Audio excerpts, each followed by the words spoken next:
avec son propre tracteur, tu disais. Oui.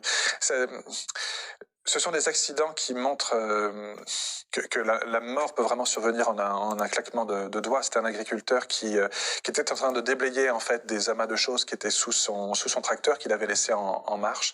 Et malheureusement, le tracteur s'est remis à rouler et a écrasé cet agriculteur. Donc il y a un terme que je réfute parce que je trouve qu'il est insultant vis-à-vis des défunts, c'est le terme de mort bête.